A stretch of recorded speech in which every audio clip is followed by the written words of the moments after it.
আসসালামু আলাইকুম রহমতুল্লাহি আবরাকাতুহু। সবাইকে জানাচ্ছি আন্তরিক শুভেচ্ছা ও মোবারকবাদ। শুরু করছি সেই পরম করুণাময় মহান রবের নামে।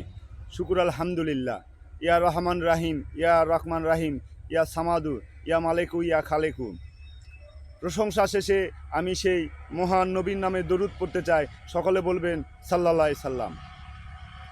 আমাদের চলছে এই মুহূর্তে শীতকাল। শীতকাল আমাদেরকে অনেক কিছু শিক্ষা দিয়ে থাকেন।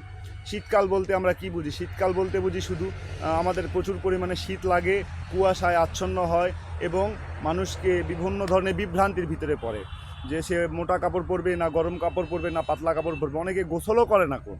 তো এখান থেকে আমাদের কিছু শিক্ষণীয় ব্যাপার আছে, যে শীতকাল আমাদেরকে কি শিক্ষা দিয়ে থাকেন।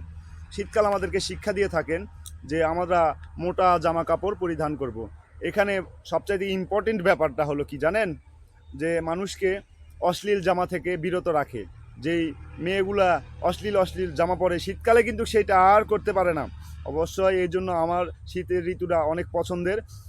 এখন বেলা 12টার দিকে মোটামুটি বেজে গেছে, যার কারণে একটু রোদ উঠেছে, তাই মিষ্টি মিষ্টি রোদে আমি একটু মোটা কাপড়গুলো খুলে এই পাতলা গেঞ্জি গায়ে দিয়ে আপনাদের সামনে কথা বলছি। তো সবাইকে জানাচ্ছি আন্তরিক শুভেচ্ছা ও মোবারকবাদ আবারও জানাচ্ছি।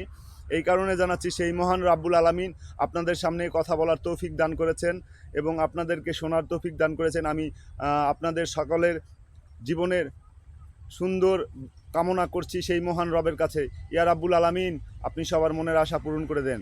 মনের আশা পূরণ করার জন্য ছোট ছোট কিছু আমল আছে, যে আমলগুলো করবেন এবং ঈমান ও আমল নিয়ে বেঁচে থাকবেন। পরকালে আপনি সব, আমি জানি আমাকে মরতে হবে, আমি জানি আমাকে কবরে হিসাব দিতে হবে, আমি জানি আমাকে পরকালে আমার কাছ থেকে হিসাব নেওয়া হবে। আমি কি করেছি?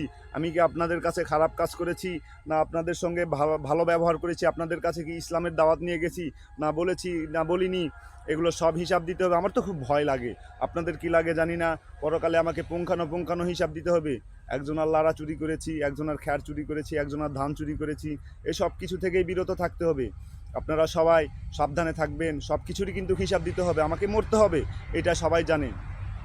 কুল্লু নাফসুন জায়গাতুল মউত, মৃত্যু কাউকে ছাড়বে না, সকল প্রাণীকেই মৃত্যুর স্বাদ গ্রহণ করতে হবে। অতএব এত বাহাদুরি দেখাবেন না, এত ক্ষমতা দেখাবেন না। মৃত্যু আপনাকে সব জায়গা থেকে